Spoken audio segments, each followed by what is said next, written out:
আজকে বিএনপির পক্ষ থেকে তাদের প্রস্তাবগুলো আমাদের দেয়া হয়েছে। এটা লিখিত প্রস্তাব, নিশ্চয়ই আপনারা অনুমান করতে পারছেন আমরা এখন পর্যন্ত সেটা পড়িনি। ফলে তাদের প্রস্তাবগুলির বিষয়ে তো মন্তব্য করা সম্ভব নয় আমার পক্ষে যতক্ষণ আমরা পড়ছি।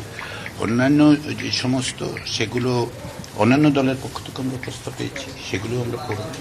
আমাদের দায়িত্ব হচ্ছে যে বিভিন্ন স্টেক হোল্ডারের কাছ থেকে যে সমস্ত প্রস্তাব আমরা পাচ্ছি সেগুলোর মধ্যে থেকে যে প্রস্তাবগুলো সেগুলো নিয়ে আমরা আলাপ আলোচনার মাধ্যমে আমরা কিছু সুপারিশ করি। ইতিমধ্যে আপনারা জানেন যে আমাদের একটা ওয়েবসাইটে আমরা মন্তব্য সংগ্রহ করেছি, তাতে প্রায় 50,000-এর বেশি মন্তব্য আমরা গতকাল পর্যন্ত পেয়েছি, মধ্যরাত্র পর্যন্ত, যেটা নির্ধারিত সময় ছিল।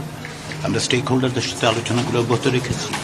ইতিমধ্যে আরও কয়েকটি সংগঠনের সাথে আমরা কথা বলবো এবং কয়েকজন নেতৃস্থানীয় ব্যক্তির সাথে।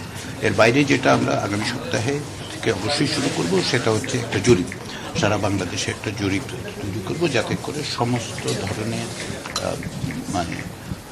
মানুষের মতগুলো আমরা পাই, যে ধরুন নগর এলাকার, গ্রাম এলাকার, বয়স্ক, তরুণ, সকলে। তো এটাই হচ্ছে আমাদের কাজের অগ্রগতি হচ্ছে। আমরা আশাবাদী আমাদের কমিশনের সকলে আন্তরিকতার সাথে কাজ করছেন এবং আমরা সকল রকম সহযোগিতা পাচ্ছি। আমরা অত্যন্ত আনন্দিত যে সকলে সহযোগিতা করছেন, সিভিল সোসাইটি থেকে পাচ্ছি, রাজনৈতিক দলগুলোর পক্ষ থেকে পাচ্ছি। তো আমরা আশা করছি যে আমরা নির্ধারিত সময়ের মধ্যে আমাদের সুপারিশগুলো দিতে পারবো। স্যার, নির্বাচনের সাথে এই সংবিধান সংস্কারের একটা খুব যোগসূত্র আছে। যেহেতু সামনে নির্বাচন হবে, এখন আসলে বিভিন্ন প্রস্তাব এসেছে, দ্বিপক্ষ বিশিষ্ট প্রস্তাব এসেছে, নানা প্রস্তাব এসেছে। নির্বাচনটা, জাতীয় নির্বাচনটা কোন প্রক্রিয়া হবে সেটার সাথে এটার সাথে জড়িত। তো আপনারা কবে নাগাদ এই শেষ করে আপনাদের এই পুরো প্রক্রিয়া শেষ করতে আসলে কি পরিমাণ সময় লাগে? আমাদের যে যে যে দায়িত্ব দেওয়া হয়েছে সংবিধান সংশোধন সংস্কার কমিশনের হাতে, যে দায়িত্ব দেওয়া হয়েছে সেটা হচ্ছে আমাদের কিছু সুপারিশ করার কথা। তো আমরা প্রস্তাবগুলোর মধ্য দিয়ে আমাদের একটা নির্দিষ্ট সময় দেওয়া হয়েছে 90 দিন।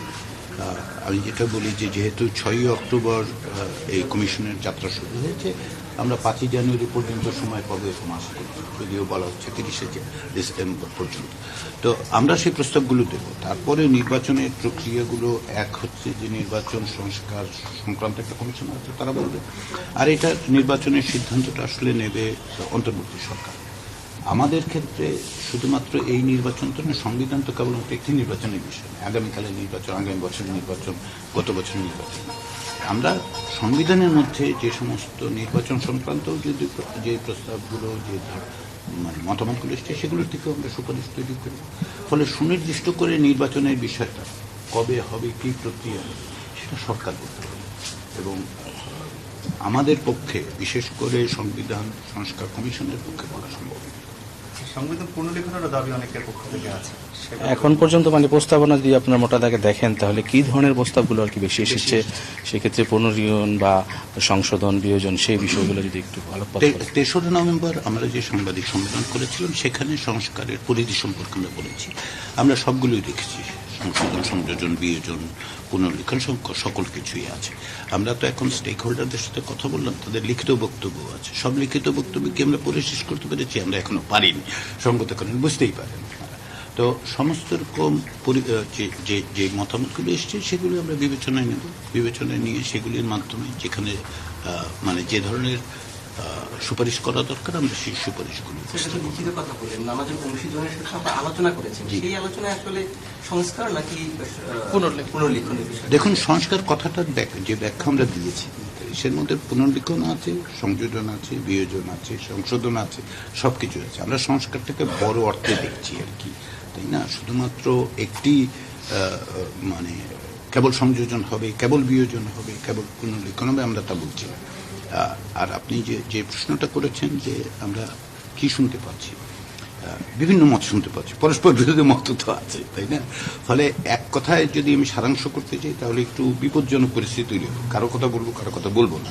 ফলে আমাদের সময় দিন, এটা বলছি এই কারণে যে আমরা সকলের মত শুনছি, সকলের মত সংশ্লিষ্ট করে তাদের মতের সারাংশ নিয়ে কিছু কিছু সুপারিশ তৈরি করতে পারবো। এবং সেটার জন্য একটু অপেক্ষা করুন। আপনাদের সহযোগিতা খুব দরকার, আপনারা আমাদের সহযোগিতা করবেন। এই পর্যন্ত আপনাদের সহযোগিতার জন্য আমি সত্যি আপনাদেরকে ধন্যবাদ দেব। শুধু আমি না, আমার কমিশনের পক্ষ থেকে প্রত্যেকেই আমরা অত্যন্ত আনন্দিত, অত্যন্ত কৃতজ্ঞ যে গণমাধ্যমের সহযোগিতাগুলো পাওয়া যাচ্ছে। এবং আমরা লক্ষ্য করে দেখুন, আমাদের কমিশন থেকে প্রতিদিন আমরা একটা প্রেস রিলিজ দেওয়ার চেষ্টা করি কি হচ্ছে না হচ্ছে, কারণ আমরা বিশ্বাস করি যে স্বচ্ছতা দরকার, প্রত্যেকের জানার প্রয়োজন। সেজন্য যখনই কিছু হচ্ছে, এমনকি কোনো প্রতিনিধি দল আসলে আমাদের সাথে দেখা যাবে, সেটাও আমরা জানাচ্ছি, এবং কাদের সাথে আমরা কথা বলছি সেটাও আমরা জানাচ্ছি। এই স্বচ্ছতায় আপনারা সহযোগিতা করছেন, সেজন্য অসংখ্য ধন্যবাদ। Thank you.